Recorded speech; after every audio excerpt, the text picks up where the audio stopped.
नमस्कार। आज हम एक बहुत ही प्राचीन और प्रभावशाली पर साथ ही बेहद विवादास्पद ग्रंथ पर बात करेंगे, मनुस्मृति। हमारे पास इसके कुछ अंश हैं और उन पर जो विश्लेषण हुए हैं वो भी।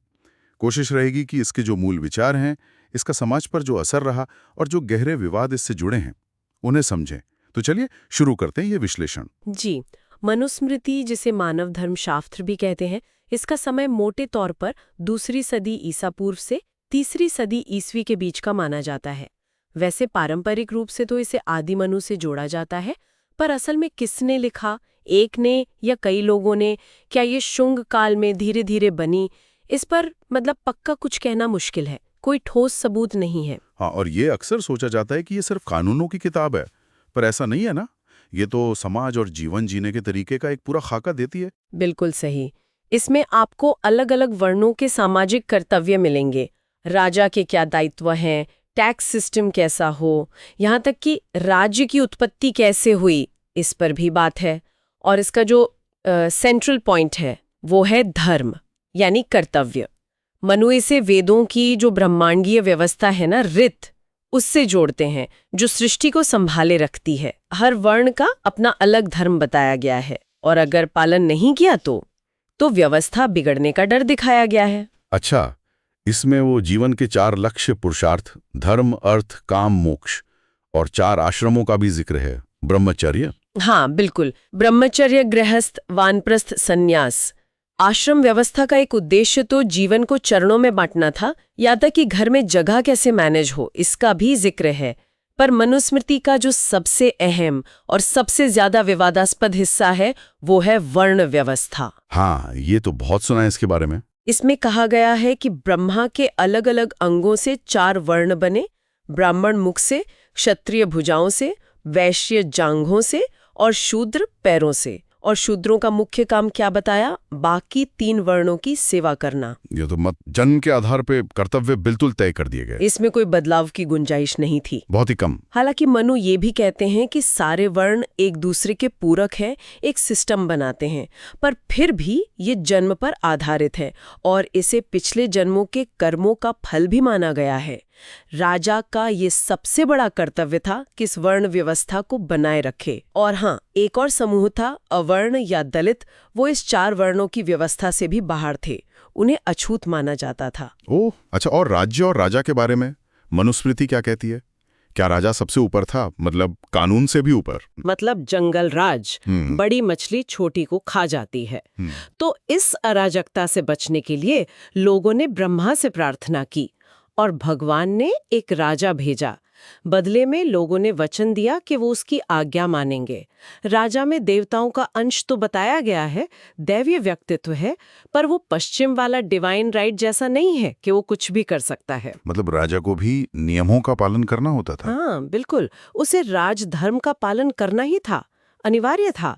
अगर वो ऐसा नहीं करता तो कहा गया है कि वो सत्ता भी खोएगा और मरने के बाद सद्गति भी नहीं मिलेगी। राजा से उम्मीद की जाती थी कि वो पढ़ा लिखा हो, नैतिक हो, लालच और गुस्से से दूर रहे और जरूरत पड़ने पर साम, दाम, दंड, भेद, इन नीतियों का इस्तेमाल करना भी जानता हो। और राजा के मुख्य काम क्या बताए गए हैं? 2 सबसे जरूरी काम थे, रक्षण और कर लगाना।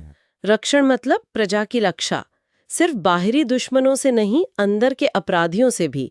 मनु 2 तरह के अपराधी बताते हैं, खुले अपराधी जैसे रिश्वत लेने वाले अधिकारी, और गुप्त अपराधी जैसे चोर, डाकू। इसके लिए जासूसों का इस्तेमाल करने को कहा गया है। यहाँ तक कि अगर कोई अपराध होते देखे और चुप रहे तो उसे भी सजा देने की बात है। लापरवाह अधिकारियों को भी सजा। लेकिन आपने कहा कि दंड व्यवस्था में समानता नहीं थी। हाँ, ये एक बड़ी समस्या है। कानून के समक्ष समानता वाला सिद्धांत यहाँ नहीं था। अगर एक ही अपराध कोई निचले वर्ण का व्यक्ति करे तो उसे ज्यादा कठोर सजा मिलती थी। और कर व्यवस्था भी थी, राज्य चलाने के लिए जरूरी मानी गई। जमीन की उपज पर टैक्स था, 16 से 12 तक। जमीन कैसी है उस हिसाब से, बिक्री पर टैक्स, पशुओं पर टैक्स वगैरह। तो ये जो असमानता है, खासकर दंड विधान में और वर्ण व्यवस्था में, शायद यही इसके इतने विवादास्पद होने का बड़ा कारण है।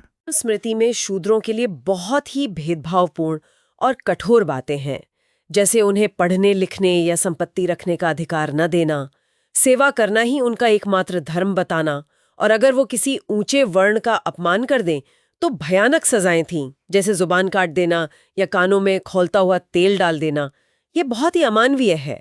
और महिलाओं के बारे में क्या, उनकी स्थिति कैसी बताई गई है? महिलाओं को भी पुरुषों के अधीन ही रखा गया है। उन्हें स्वतंत्र रूप से कोई फैसला लेने के लायक नहीं समझा गया।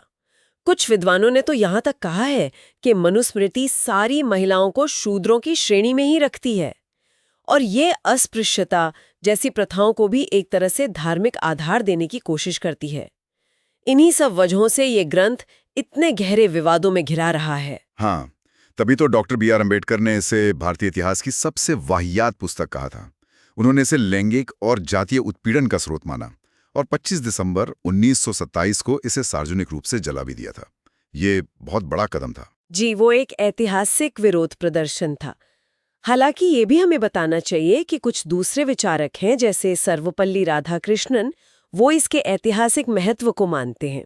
वो कहते हैं कि इससे हमें उस प्राचीन समय के कानूनों और समाज को समझने में मदद मिलती है।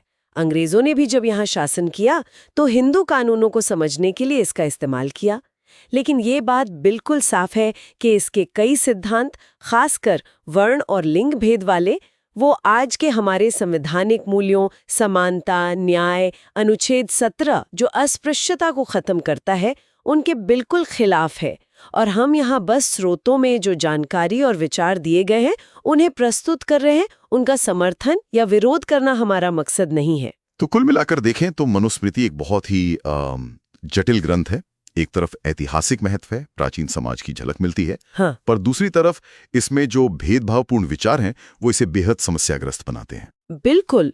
और यहीं से एक अहम सवाल खड़ा होता है जिस पर शायद हमें लंबे समय तक सोचने की जरूरत है कि ऐसे ग्रंथ जिनका अतीत में बहुत प्रभाव रहा हो, लेकिन जिनके विचार आज के नैतिक और संवैधानिक मूल्यों से सीधे टकराते हों, आज का समाज उनके साथ क्या करे, उन्हें कैसे देखे? क्या उन्हें पूरी तरह से खारिज कर दे या सिर्फ इतिहास की किताबों तक सीमित रखें, या फिर उनसे बात करने, उन्हें समझने का कोई और रास्ता हो सकता है? ये एक ऐसा सवाल है जो हमें अपने अतीत, वर्तमान और भविष्य के रिश्ते पर सोचने को मजबूर करता है।